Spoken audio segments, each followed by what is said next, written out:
Hey y'all, welcome to my channel. I'm Teresa and I'm going to be doing my DNA decides my TBR. So this was a video that I know at least Books and Lala, Kayla did.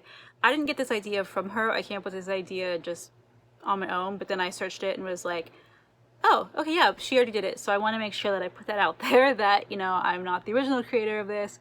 It was an original idea in the sense of I didn't watch her video first. But anyways, she made a video first, so I'm going to make sure and credit her because that's important. And if someone else has done it as well, I don't know. That's the only person I could find when I did the search. So yeah. Basically, this is just kind of a intro into it. I'm not going to really do it the way she does her videos. This is going to be something that's going to take place over the year, maybe even more than that. Maybe just depends on what's happening. Basically, this is just going to be like an introductory video into what I plan on doing throughout the year. So I got results from Ancestry a little bit ago that tell me my ethnicity, and I'm sure you probably guessed I am a very white person. I'm pasty. I come from very cold countries. My ancestry does. So I thought it would be fun to read books that were based off of my ancestry. And what I have decided to do is take like every month or you know, every now and then I will take a week or a month or something, I don't know, something, I'll figure it out. Read books that are written by authors who were born in the countries of my ancestry. Either that or read books that specifically take place in said countries.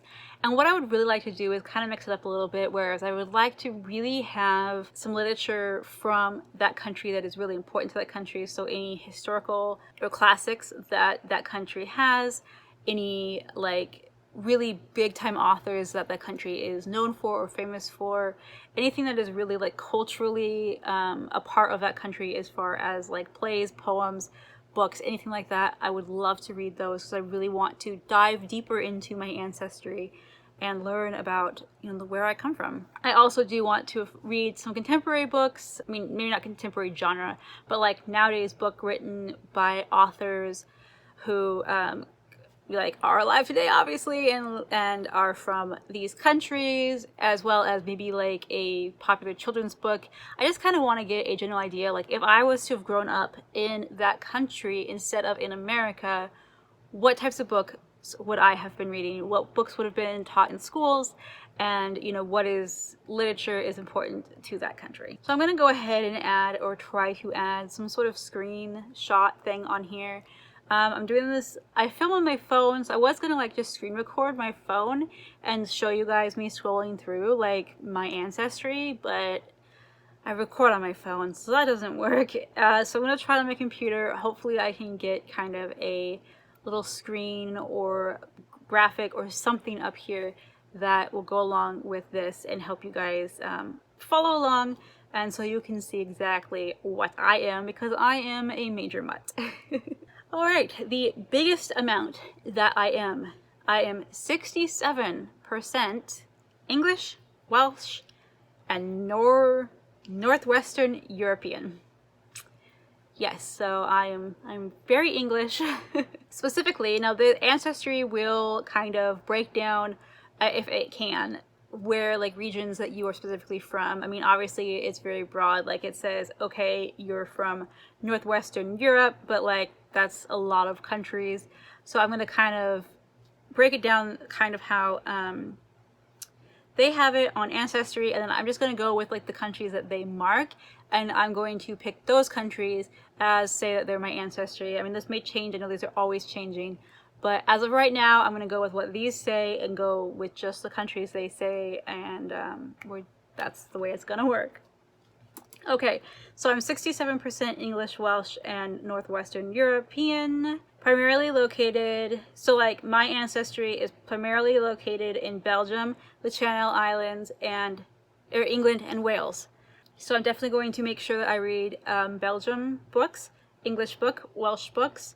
This also is showing a little bit of Denmark, as well as some French, some German, some Switzerland. I don't know if I'm going to read those or not, as those don't really Channel Islands, I'm not exactly sure where that is, so I'm gonna have to kind of do a little bit more research into that. But we'll see if I can kind of narrow this down. If not, it'll for sure be Belgium, English, Welsh, and Channel Islands if I can figure out what that's about. And probably Denmark, because it does mark Denmark. My mom knows a lot about our family history, on her side of the family anyways, so I'm going to see if maybe I can get like a little bit more pinned down exactly. As far as my dad's family goes, no one really knows anything, but okay, here we go. Apparently my ancestry is also found in Denmark, Faroe Islands, don't know what that is, France, Germany, Iceland, Isle of Man, Luxembourg, Morocco, Netherlands, Northern Ireland, Scotland, and Switzerland. Morocco, no, it's not Morocco. Monaco? No idea what that is. I'm assuming it's a white country. I mean, well, France and Germany, yeah, I guess you're kind of more on the white side. Basically Anglo-Saxon is what I am mostly made up of, is Anglo-Saxon. So I will be definitely doing Belgium, England, Wales, Channel Islands if I can find books or anything, if they have particular heritage. And then Iceland, I know I'm going to be doing Iceland, I know I'm going to be doing Norwegian, and a couple other things like that, so which I'll get to in a second though, if we want to go back now to my other agnificencies. I cannot say that word. The other places my family came from. Yeah. The next biggest chunk that I am 19% Swedish. My grandmother is a fourth Swedish. Her dad's she's half Swedish. Her dad is full Swede. He was a first generation He was a first generation American, and his parents immigrated from Sweden. I unfortunately never knew any of them. They all had passed before my time. But this does specifically narrow down to central Sweden, and in particular a area, I don't know if it's a town, an area, whatever, and I'm not going to pronounce this correctly, so I apologize to any of you Swedes out there. If you want to help me with pronunciation, I'd appreciate it. Norra Värmland. That's my American pronunciation of this area.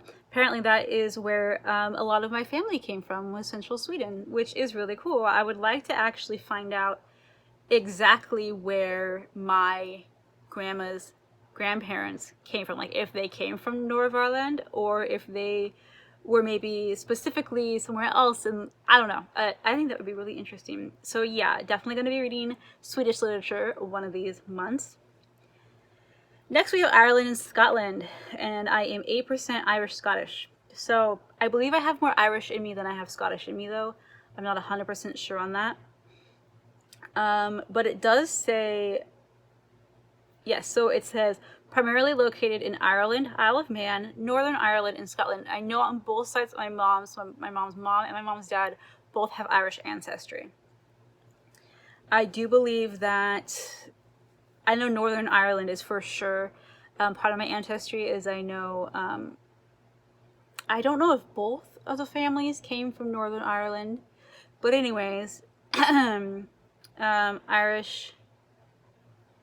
And this is also showing, yeah, Isle of Man, which I don't know if Isle of Man has its own literature, or if it's just considered Irish literature, or is it Scottish? I am so sorry. I am really, I'm probably offending all of you out there who live in these countries. I am so sorry. But this is why I want to learn more about my ancestry, so I can learn these things and not offend you and actually know where my family comes from.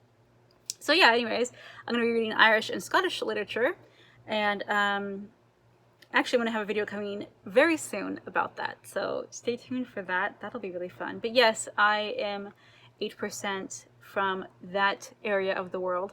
Now we're getting down to the little bitty percentages that I am. I am 3% Norwegian. This includes Iceland and Norway. So it did say in my British ancestry that I think Iceland was on there too. So maybe I have a little bit more than that. They're just considering it British. I don't even know. Anyways, I'm definitely going to be reading literature from Iceland and from Norway because I think that's really super interesting. Norway is a place, both those countries are places that I'd really love to visit someday. I mean, I'd love to visit like all these countries that I'm mentioning, but definitely Scandinavia is like hardcore on my bucket list of countries that I want to visit. Then we have 2% European Jewish. Yeah, I know that's not really necessarily like a hardcore ethnicity. This says primarily located in Poland, Brussels, or sorry, I'm not gonna pronounce that correctly. Belarus, Ukraine, Russia, Hungary, and Israel. So I will do some research into Eastern or European Jewish and know kind of what that's more about. I know my sister does have Russian in her, and her DNA came with Russian, so I'm assuming that's part of the Jewish thing. Like maybe we have Russian ancestry, or like Jewish people lived in Russia. I don't know. Again, this is why I'm doing this video, or part of why I'm doing this video, so I can learn about my ancestry and I can learn about my people groups and how I became all this into an American. So yeah, and then the very last one that we have here is I am only 1%, but hey, it's in there and I'll take it. And that is Finnish. I am 1% Finnish. So books from Finland are definitely going to be on my list of books to read that are in my DNA. So just to wrap up, we have England, Welsh, and Northwestern Europe, 67%. Swedish, 19%. Ireland and Scotland, 8%. Norway, 3%. European Jewish, 2%. And Finnish, 1%. Now, this also does tell me that I am part of the New York settlers. Like, my direct ancestry are people that settled in New York area in like the 1800s, which I actually know that already. 1700s. I'm sorry. Yeah, the 1700s. I know that my direct ancestry actually goes back to before America was America, which is pretty dang cool. Like, my family's been in this country for a long time, but that's why it's interesting to me to find out all the other countries that I come from and to know, like, okay, why did they choose to move to America and when? Like, I know some obviously, you know, like the Pilgrims or whatever came over and all that stuff before America like had the Revolutionary War. I had family living here, so I could have family in the Revolutionary War, which would be like really cool to find out. So at the end of the year, if I am able to get all of the rest of the other countries like done, I am going to look into more of this New York settler part of my ancestry and maybe read some books that take place in New York, like historical New York fiction or something like that. I don't know. But there we go. That's it. That's my DNA picks my TBR. So again, this is just an overview kind of explaining how this is going to work throughout the year. I will be coming back and saying like, it'll basically be my DNA picks my TBR and then like Poland and put like Ireland or England or Norway. And then you kind of can go from there. So I'm really excited for this journey. If you are from any of these countries that I mentioned, either like your ancestry is or you particularly live in any of these countries that I mentioned, I'd love to chat, especially if you live in these countries or like are very closely related to someone who does. I would love to talk to you about your country's literature and all that kind of stuff. So please contact me if you are. I'm really excited to get this going. I'm really excited to learn more about my heritage and where I come from. So yeah, that's basically what I'm going to be doing, and I will hopefully see you all in the next video. Bye!